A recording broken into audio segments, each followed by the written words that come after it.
Hi guys! Welcome back to my channel, Lani Bactol Vlog. So matagal-tagal na akong hindi nakapag-upload ng video dito sa aking YouTube channel. So naiba yung aking pinagkakaabalahan. So ngayon, babalik pa ako sa pag-upload lagi ng mga videos ko dito sa YouTube channel. So ngayon guys, dito pa ako sa aking tindahan, pero sa sobrang hirap ngayon, parang ano siya, krisis na krisis guys. So hindi na umi-income ng maayos yung aking tindahan.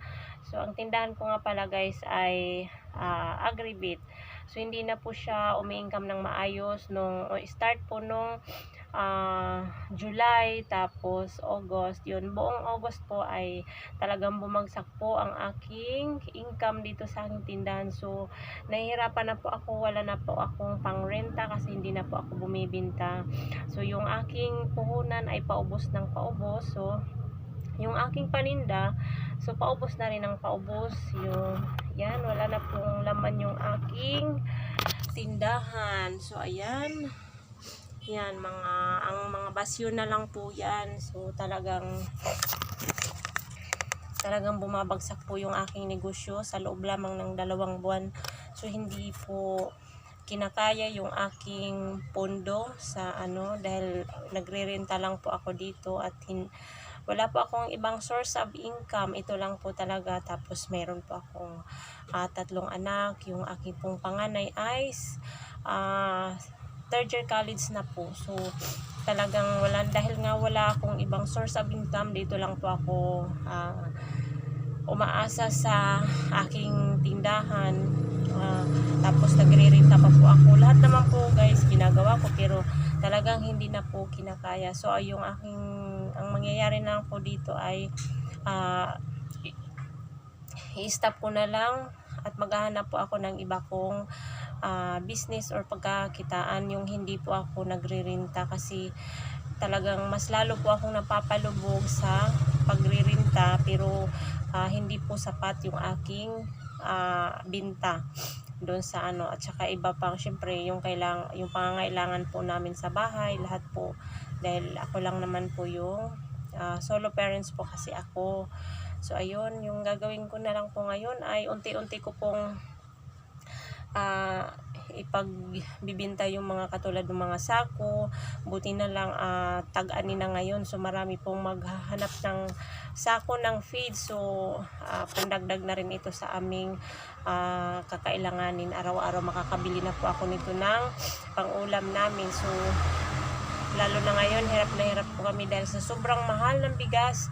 Ang pinakamababa pong presyo ng bigas dito sa amin ay 46 pesos per kilo. At yun, parang parang may lasang parang may lasang NFA na yun. So ngayon mag-arrange pa ako ng mga sako at yung iba pang mga basyo na pwedeng ibenta.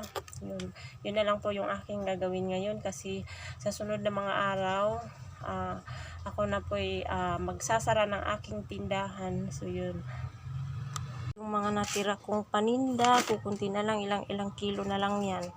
So yan, yan, hindi na po ako makabili ng paninda dahil nauubos na po yung aking puhunan. So ayan, halos wala na pong laman yung aking tindahan. So ayan, talagang kailangan ko nang bumitaw, kasi kahit wala pong tinda, kung talagang nandito ka pa, talagang obligasyon mong magrenta. So ayan, so magre-renta ka na nga, tapos wala ka namang income, so mas lalo ka lang lulubog. So yung aking natitirang puhunan, so i-reserve ko na lang sa aking magiging panibagong business. So nag-iisip pa po ako kung anong aking ipapalit dito sa aking negosyong ito, kasi hindi naman po pwede na wala akong magiging source of income araw-araw, dahil wala po kaming ibang pinagkukunan. So ito na lang po yung natitira kong feeds. So ayan, so yan, mga yung mga baon na yan. Dahil meron po kasi akong kudkuran ng nyog. So dati-rati, hindi pa ako, kunti pa lang yung naiipon kong bao, ay nabibinta na agad. Ngayon, ayan, 4 na sako na yung naiipon kong bao. Wala namang bumibili. So talagang ramdam ko ngayon yung krisis.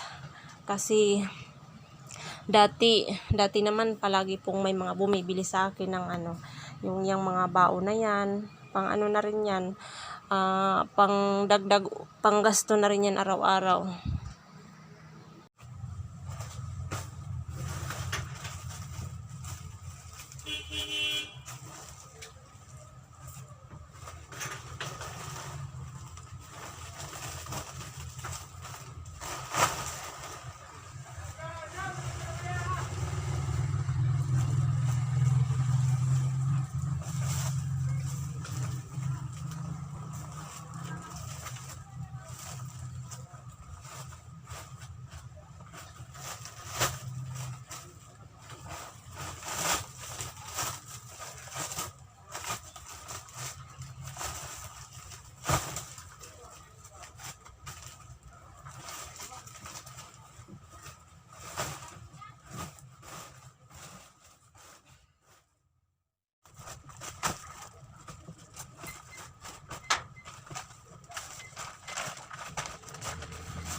So yun lang guys for today's video.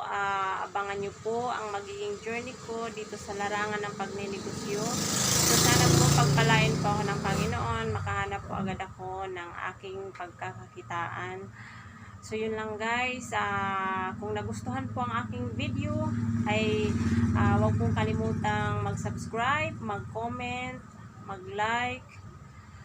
At huwag nyo na pong kalimutang i-click ang notification bell para maging updated kayo sa mga susunod kong vlog. So yun lang guys. Maraming salamat. Bye!